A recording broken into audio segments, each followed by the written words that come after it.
I'm Obs on Obs Avenue, and today I am making my meal planning for my next month. And I thought I would walk you through what I do and see if it can help anybody else.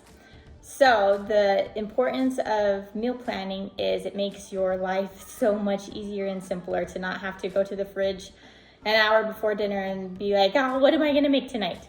And so creating a meal plan creates a simple life. It also creates, again, less spending of money because now I am only going to the store for the ingredients that I need that week, and I don't tend to overbuy on other things that just look good or something that I might make and then it ends up going bad because I didn't make it. It is also important to me because for me, this was my first step in creating my year supply of food storage, because I was able to find out what meals my family likes to eat all the time, what meals I enjoy making on a month-to-month basis. So I therefore know how often we eat these meals, some meals not so much, and some meals every month. And so by doing this, I was able to know what kind of ingredients I am going to be needing every month. Therefore, I would know how much I was needing to buy of those to put into my food storage. And so this was the first step for me creating my year supply of food storage. And if you haven't seen that video, I will link it below. It is a rotating year supply of food storage and how to do it. So in creating my meal plans, here's what I used to do. I used to just have a calendar and I would write on it the meals that I wanted to do for that month. And then I would just flip between each page and I'd go back to the last month and say, oh, these are the meals that we really liked. I want to put that on there again. And then I'd write it on there again and add in new meals, and I would go through my Pinterest meals or my recipe book. I would highly suggest putting your meals on a notebook or sheet of paper and categorize it like soups. Write down all the soups that your family likes to eat. Write down casseroles and all the casseroles your family likes to eat. And meats like hamburgers and steak and chicken and spaghetti and tacos. Just write down all the meals that your family likes to go through or that you've ever eaten. I don't know.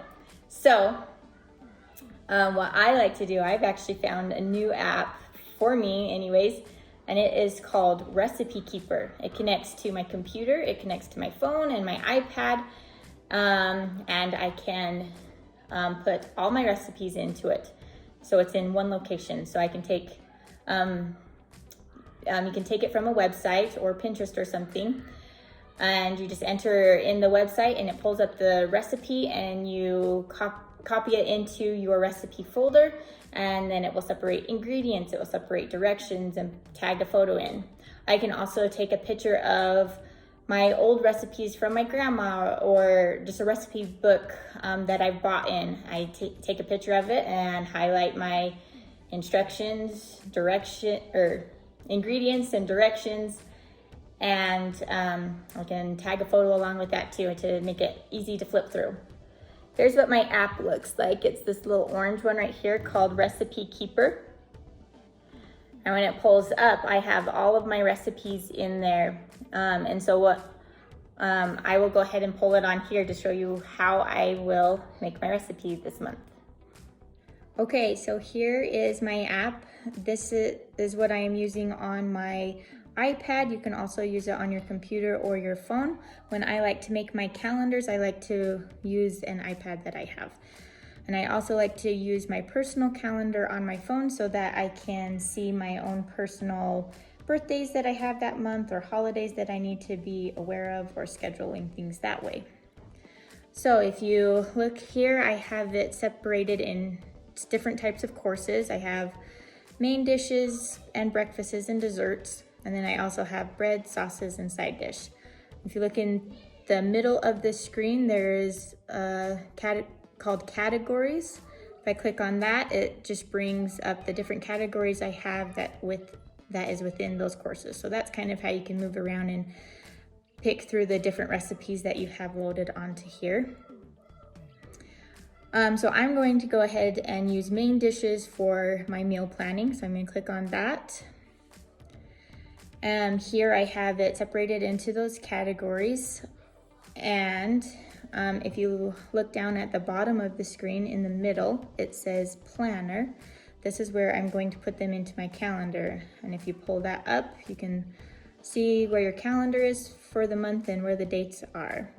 But I don't know which recipe I want yet. But if you did, you could just go ahead and click on the day and decide what meal you'd want to put in there. For me, I will go back to my meals and I'm gonna start with my family's favorite meals. So I'm gonna go ahead and go into casseroles. And this cauliflower lasagna in the top left, that's one of our family favorites. So I know I'm going to be cooking that this month. So I'm gonna pull that up. Now down at the bottom screen, the second one over is my calendar one. I say I'm gonna add this into my calendar, but then again, I don't remember which day I wanted to add it on. So I'm gonna click that View Meal Planner. And now I can choose which day I'd like to put it on. This recipe I know takes a little bit more time, so I do not want to put it on one of my busy days. And so I'm going to just go ahead and stick it here on the 9th. And there I have it, cauliflower lasagna. It's ready. And I'm gonna press save. There, oops, save. Put it on there twice. Delete that one out. Okay, going back. Now, chicken divan. I know this one is one of my family's favorites, so I'm gonna go ahead and add this to the calendar. I'm gonna click View Meal Planner, and I'm going to stick it in. Another thing I like to do with my meal planning is I don't like to have a lot of casseroles right together in a week, or a lot of soups, or I try to do different types of meats throughout the week. So if I used chicken on this day, I want to use my pork or my beef or deer meat. I want to try to separate the meats that I use and try to keep my meals in a spread out type way so that my family doesn't get sick of certain types of things, I guess. So I've got chicken divan, and I'm gonna go ahead and put that one next week on Wednesday. And I'm gonna click save and go back. Oops, didn't mean to click on the picture. I would go back. Okay, chicken pot pie. This is one we have every month also. I'm gonna add that one. And I'm gonna add it to a different week from my chicken divan. And I will go ahead and add it here. There it is.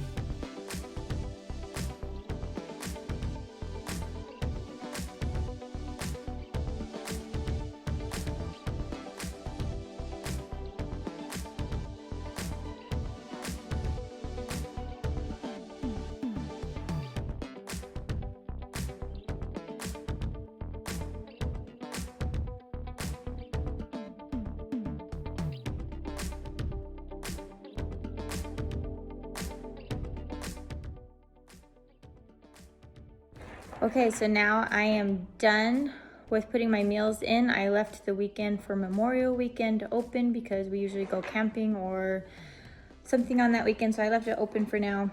I want to print it and hang it on my fridge. So I'm gonna go in the right-hand corner and press those 3 little dots, and I'm gonna click the print button.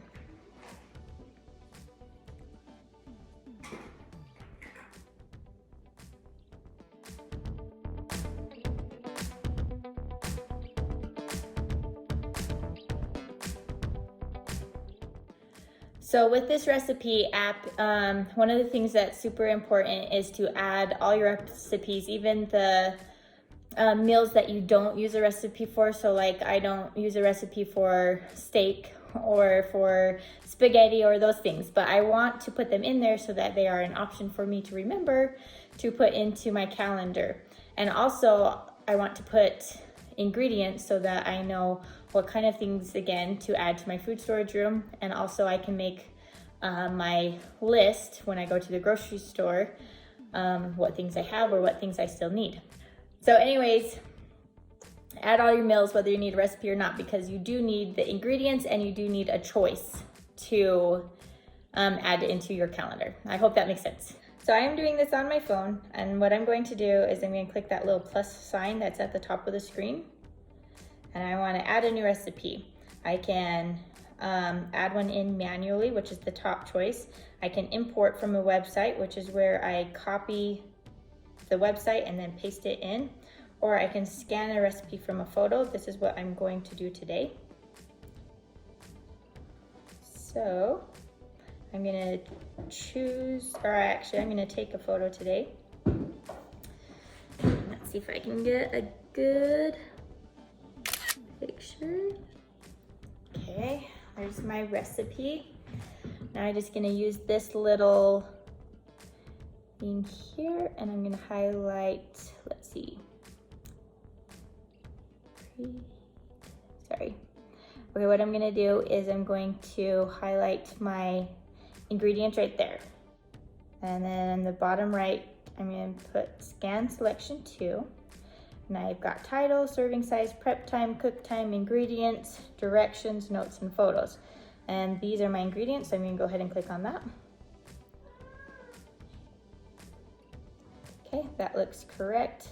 I'm gonna accept the image. Okay, now I'm gonna go ahead and move this to the instructions, which is right here. Scan selection 2, directions.